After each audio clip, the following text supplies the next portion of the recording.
So right before the Typhoon Kalmaeg hit the Philippines, so I managed to prepare, or I would like to share the things that might help you prepare for the coming typhoon.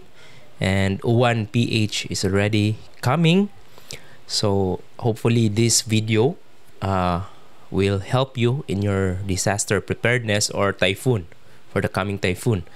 So first things first is communication, a very important. So you need to inform everyone where are you currently located when the typhoon is coming.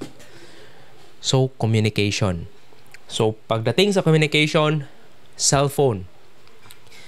Ilan yung SIM card ko is dalawa. That's between the Smart and the Globe because they are the largest service provider sa Philippines. So dun, Globe o Smart, yun, enough. 2 is enough for a dual SIM mobile phone. So give your both number to the emergency contacts. So napaka-importante yan para ma-inform yung mga tao na reachable ka pa rin. Kasi hindi talaga natin malalaman na yung one network fails, yun, di ka na, unreachable ka na. Tapos, naghahanap na sila ng call tree. So, make sure you share your alternate number and your primary mobile number to the persons that you want to reach for you. Okay? And number 2 is this one. This is a short-range radio. I use this to communicate sa bahay, like point to point. So, short range na to, within few meters. So, enough siya, what if, kasi pahirapan na ng mobile signal. So, make sure it's a waterproof. Okay? Waterproof radio. So, pwede mo rin. So, charge it enough. So, yun pala. Aside nun, sa go bag ko or meron akong kasing bag na merong damit, dry bag, and medicine. Ano yung pinaka-importanting medicine na pinipare ko? First is alcohol para sa desanitizing. Okay? Alcohol. So, kailangan nyo ng alcohol. Kung sakali, pupunta kayo ng baha or at least meron kayong alcohol. Okay? Then, number 2 is a betadine. So, this is not a promotion but this is wound solution. So, kung masugatan ka, meron kang panglinis ng wound solution. Kasi, pag basa kayo, yun, emergency. So, ito, alcohol, tapos meron akong essential oil. Ito is mineral oil na meron siyang panyawan or mainit sa katawan. So, pag lumubog ako ng baha, yung panyawan na oil, hinahaplas ko dito sa back para lang hindi ka ginawin. Kasi, during that time, basa na talaga. So, make sure you have a essential oil na merong herbs in it. Okay? Simple lang siya, pero effective to. Hindi yung mag gas pain. So, ito yung panglaban sa ginaw. So, yun. During Tino, nung lumubog ako sa baha, yun, ito yung ginamit ko. You can stay hours up to this. Okay? So, yan lang yung tatlo. Oil, alcohol, and betadine. Meron pa palang isa. Pag lumubog ka sa baha, meron kaming inisyu na antibiotics. Wait lang ha, hanapin ko yung antibiotics na pinangalanan namin na something na para mag-boost yung Doxin pala. Meron siyang reseta kailangan sa doctor. So, Doxin. So, eto, nakalagay na to sa isang bag. Tapos, pinaka-importante guys is helmet. You should have a helmet kasi hindi mo kailangan ng masugatan yung ulo, yung pinaka-importante. Protect your head at all times. Kasi pag lumusong ka sa baha, di mo alam, debris or ano, So helmet, ito is bike helmet. Ano lang siya, wala akong rescue helmet, so improvise just to protect your head. Helmet, okay? Then number 2, another is power banks. So make sure na yung power bank nyo is hindi mababasa. So that's why yung go bag nyo, meron siyang dry bag inside. Dito nyo ilalagay yung lahat ng electronics, cellphone or power banks. Then yung radio. Ito pinaka-importante. Tapos wag nyong kalimutan, during that nag-response ako sa Tino, meron akong flashlight. Kasi aside dito, pag headlamp kasi mas maganda siya kasi ma-free up yung hand mo. So kung mayroon kang helmet, ganito lang yung when I wear. At least protected yung ulo ko kasi hindi pwede yung flashlight. So yun. Kung meron kayong rescue helmet, pwede naman.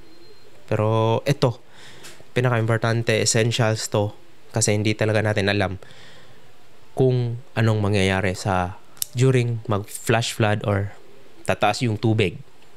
Okay? So, meron din akong relo to track down. So, ito is a Huawei watch just to keep you informed. So, ito, meron siyang special. This is not a sponsored video pero meron siyang barometer feature. Itong barometer feature, ito yung ginagamit na kung papalapit na yung bagyo, maglo-low pressure. Currently ngayon, nasa 1,000 HPA tayo. So, 1,000 yung pressure. Kung lalapit na yung eye of the typhoon, maglo-low pressure. Yun. Kaya tinatawag pala siyang low pressure. So, yun. Pinaka-importante is yung small camera to document everything. Okay? So, just the basic survival. By the way, yun yung go bag na sinasabi ko. Ito yung mga essentials. Pero, yung pagkain nyo, secure nyo na ahead of time. Kasi based sa experience, yung pagkain namin, kahit sinecure namin sa waterproof na container, lumutang yung waterproof na container. Pati gasol. Pati mga cabinet, refrigerator, lumutang. Kaya nabasa yung food, kala namin hindi talaga mababasa. Yung pinaka-surprising is yung gasol kasi may puno siya. So, lumutang yung gasol namin. Buti na lang hindi inabot yung kalan. Kung di, talaga, wala talaga kaming lulutuin doon. So, yun yung basic survival kasi pag yung tubig, aangat yan. Flash flood, kaya tinatawag na flash flood, is ang bilis umakyat ng tubig.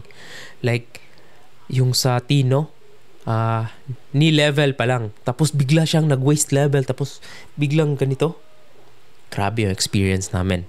Buti na lang, sinecure ko yung mga family ko sa second floor.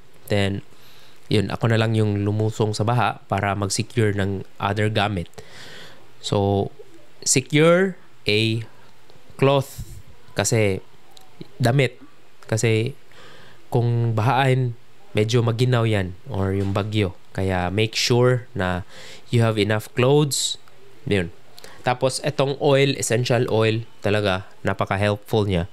Kasi hindi ka giginawin pag mo siya, nilagay sa katawan. Kaya that's the tips for the coming 1PH. Hopefully, yung mga kababayan natin is hindi affected masyado. Kasi dito sa Cebu, ang taas ng tubig. Kaya na-affected kami dito. Hindi kami binabaha before. Pero yun nga, inabot talaga. So, thankful naman kasi safe yung pamilya. Pero, when it comes to saving family first, human life first before your mga gamit. Huwag nyong i-sacrifice yung life nyo dun sa mga gamit. Then, I also eliminate the vehicle issue. Kasi pag alam mo yung parking lot mo is bahain, i-secure mo na siya sa higher ground para ma-eliminate yung worry mo sa vehicle. Then you will focus on your family and everyone. Kasi yun nga, tapos yun, hindi dapat, importante, kalmado ka lang at hindi ka talaga magpanic. Yun yung ginawa ko. Kaya sa mga video is parang tawa-tawa lang ako noon sa ano. Pero yun yung experience talaga. Hindi iba siya compare sa Odette. Yung Odette is nakakatakot yung hangin. Pero itong Tino, napaka-surprise. Kasi 3 a.m. walang ulan. Mahina lang. 4 a.m. malakas na yung hangin. Biglang bumakas yung ulan.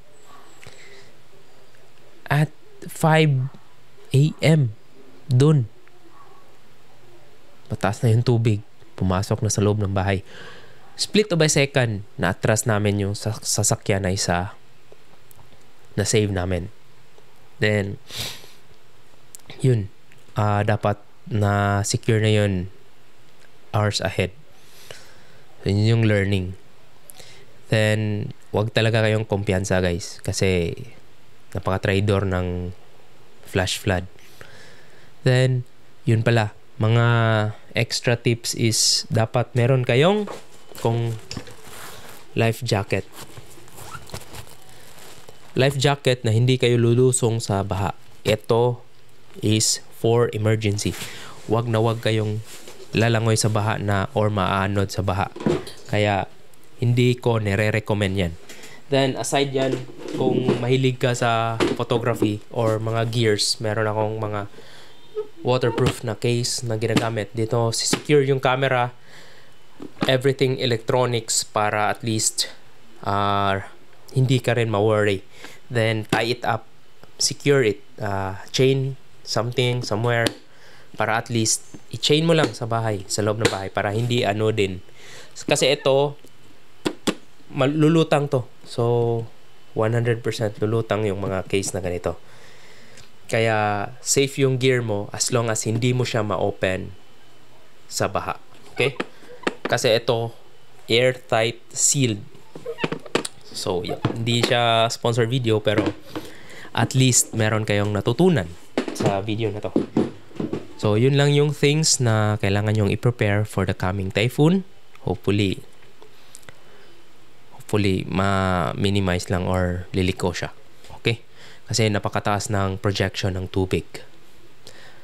Yeah, that's it guys. Keep safe and keep dry as much as possible. Keep dry. Okay? Secure everything. See you around and